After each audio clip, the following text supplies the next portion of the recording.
Hello everyone. तो आज हम लेके आए हैं क्लास 11th का बहुत इंपॉर्टेंट और interesting topic that is circular motion.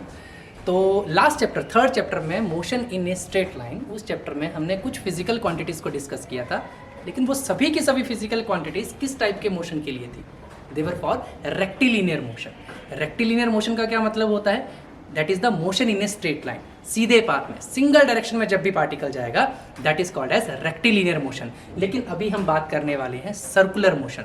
Circular motion, circular motion का मतलब this is not a motion in a straight path, सीधे पाथ में हमने नहीं जाना है। अब पार्टिकल दो डायरेक्शन में मूव करेगा, तो एक चीज आपने याद रखनी है कि circular motion is also a type of motion in a plane. ये लास्ट वीडियो में भी आपने डिस्कस किया था, आपके साथ डिस्कस हुई है सारी की सारी चीज। But is a plane, plane का मतलब होता है टू डायमेंशन। तो जब भी पार्टिकल एक ही टाइम पर दो डायरेक्शन में जाने की टेंडेंसी रखता है that kind of motion is called as motion in a plane. अब सर्कुलर मोशन अपने आप में टू डायरेक्शन में मोशन कैसे हुआ ये चीज समझनी है। ये देखो, लेट अस सपोज कोई पार्टिकल है जो किसी सर्कुलर पाथ में रिवॉल्व कर रहा है।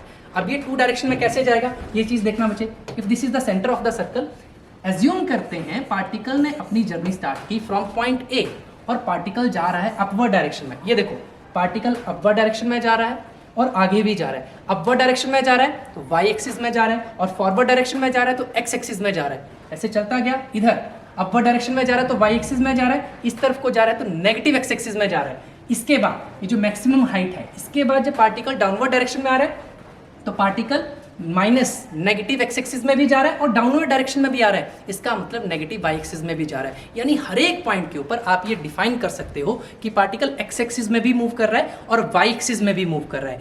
यही रीजन है कि हम बोलते हैं the circular motion is also an example of motion in a plane. तभी हम ये बार बार बात करते हैं कि सर्कुलर मोशन जब भी होगा पार्टिकल एक टाइम पर दो डायरेक्शन में मूव करने की टेंडेंसी रखता है। ठीक है, अब इस जैसे लास्ट चैप्टर में motion in a straight line chapter में हमने कुछ फिजिकल क्वांटिटीज को डिस्कस किया था। जैसे लीनियर मोशन के लिए हमने बात किया था डिस्टेंस या displacement, then velocity and speed, और फिर एक्सेलरेशन के ऊपर आए थे। सिमिलर सी फिजिकल क्वांटिटीज हमने सर्कुलर मोशन में भी डिस्कस करनी है, पर लीनियर पाथ के लिए डिस्कस नहीं की जाएंगी, they will be discuss for circular path. Circular path मतलब मोशन इन ए प्लेन, दो डायरेक्शन में डिस्कस किया जाएगा उसको। ठीक है, let us suppose A is the initial position of the particle. ठीक है, सर्कुलर मोशन की बात करें, A is the initial position of the particle, then what is this thing for a circle? क्या हम बोल दें this is the radius of the particle, radius of the circular path, है ना? ये आ गया हमारे पास रेडियस। अब पार्टिकल इनिशियली यहाँ पर है, अब ये थोड़ी देर बाद, लेट अस सपोज थोड़ी देर बाद उसने अपनी जर्नी स्टार्ट की और किसी दूसरी पोजीशन बी के ऊपर जाके पहुंच गया। ऐसे समझना है, जैसे देखो सपोज करो मैं इस डायरेक्शन में देख रहा हूँ, अब मैं ऊपर की तरफ देखूंगा ऐसे, इस तरीके से। तो पार्टिकल पहले यहाँ था, अब एंगल की फॉर्म में उसने ऊपर की तरफ देखना शुरू किया। तो पहले पार्टिकल की ओरिएंटेशन थी ये, अब पार्टिकल पहुंच चुका है यहाँ पर। तो ओरिएंटेशन कैसे चेंज हुई है? पहले पार्टिकल इधर था, अब धीरे धीरे उसकी ओरिएंटेशन चेंज होगी और यहाँ पर एंगल बन गया हमारे पास theta. So this kind of orientation, this kind of displacement in the form of angle, it is called as angular displacement. अब देखो, अगर आपने सर्कुलर मोशन पढ़ा होगा तो can I say that this AB, ये चीज क्या है? ये वैसे तो लीनियर डिस्प्लेसमेंट ही मानी जाएगी, पार्शियल पार्ट के लिए लीनियर डिस्प्लेसमेंट ही मानी जाएगी, but for a circular motion can I say that this AB is actually arc. ये AB जो है इट इज आर्क, आर्क का काम करेगी। और सर्कुलर मोशन में आपने एक चीज पढ़ी होगी, अगर मुझे ये एंगल थीटा कैलकुलेट करना है तो कैसे कैलकुलेट किया जाएगा? दिस एंगुलर डिस्प्लेसमेंट थीटा कैसे कैलकुलेट किया जाएगा? एक फॉर्मूला आपने पढ़ा होगा बच्चे, for a circular motion this is always equal to arc over radius. ठीक है, तो अगर मैं इसको कैलकुलेट करना चाहूं तो व्हाट इज आर्क? आर्क की वैल्यू कितनी है? It is AB divided by radius, radius is arc. अब डायमेंशनली अगर हम चेक करना चाहें this arc, what is this arc? Dimensionally this arc is length, and what is this radius? This is also length. तो अगर मैं dimensionally check करूं तो it is the theta. Angular displacement is the ratio of two similar physical quantities, that's why theta is dimensionless physical quantity. It is dimensionless physical quantity. इसके dimension नहीं होते हैं, हाँ यूनिटलेस नहीं है, इसके पर्टिकुलर यूनिट जरूर होंगे। अभी हम इसके यूनिट्स की बात करते हैं तो जो SI यूनिट होते हैं, SI unit of angular displacement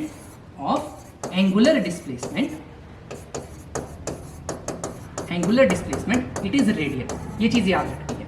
अब नई टर्म इसमें जो डिस्कस करने वाली है, what is the type of this angular displacement. क्या एंगुलर डिस्प्लेसमेंट एक स्केलर क्वांटिटी है या एक वेक्टर क्वांटिटी है? ये वेक्टर है, लेकिन वेक्टर में भी इसकी एक स्पेशल टाइप है। So this angular displacement is a kind of axial vector. It is a kind of axial vector. अब ये एक्सियल वेक्टर क्या होता है बच्चे? लास्ट वीडियोस में आपको बताया हुआ है कि जब हमने टाइप्स ऑफ वेक्टर डिस्कस किया था तो वहां पर हमने डिस्कस किया था what is an axial vector. Axial vector एक ऐसा वेक्टर होता है जिसकी डायरेक्शन होती है along the axis of rotation. Along the axis of rotation, समझना जरा। अब अगर मुझे यहाँ पर एंगुलर डिस्प्लेसमेंट शो ही करना है कि उसकी डायरेक्शन क्या होगी, तो कैसे शो किया जाएगा? उसे शो करने के लिए हम यूज करेंगे right hand thumb rule.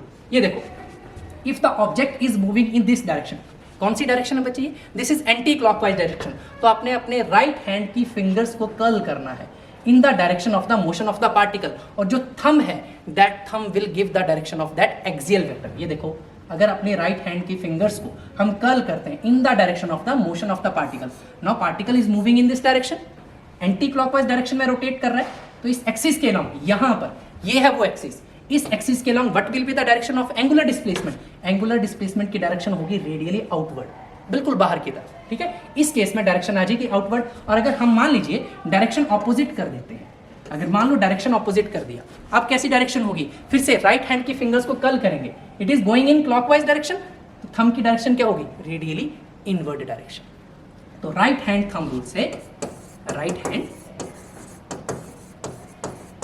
Thumb rule बहुत इंपॉर्टेंट रूल है बच्चे। राइट हैंड थंब रूल से we can also calculate the direction of that axial vector. Axial vector की डायरेक्शन के बारे में भी हम पता कर सकते हैं। इतना पार्ट क्लियर हो गया। अब जब मेजरमेंट्स की बात की जाती है तो मेजर कैसे किया जाए? देखिए, अगर पार्टिकल पूरा का पूरा सर्कुलर पाथ कंप्लीट कर लेता है तो कितना एंगल बनाता है? तो पूरे सर्कुलर पाथ के लिए एंगल इज 360 डिग्री। यहाँ लिखते हैं, इसको थोड़ा सा आगे स्टडी करते हैं। पूरे के पूरे सर्कुलर पाथ के लिए what is the angle? It is 360 degree. और इसे रेडियन में कैसे लिखा जाता है? It is always 2 pi radian. तो इसी रिलेशन से हम रेडियन और डिग्री में भी रिलेशन कैलकुलेट कर सकते हैं, रेडियंस, ठीक है बच्चे। तो क्या मैं ये भी बोल सकता हूँ 2 pi radian is equal to 360 degree? तो पाई रेडियन कितना हो जाएगा? Pi radian will be equal to 360 by 2 यानी 180 डिग्री। ये चीज आ जाएगी आपके पास। क्लियर हो गया? तो ऐसे ऐसे कुछ रिलेशंस है आपके पास जिनको हमने आगे स्टडी करना है। तो नेक्स्ट कंसेप्ट हमने डिस्कस करना है what is angular velocity, then what is angular acceleration, what is the relation between linear velocity and angular velocity, what is the relation between linear acceleration and angular acceleration. ठीक है, तो वो हम करेंगे next classes में। तब तक पढ़ते रहिए। Thank you very much.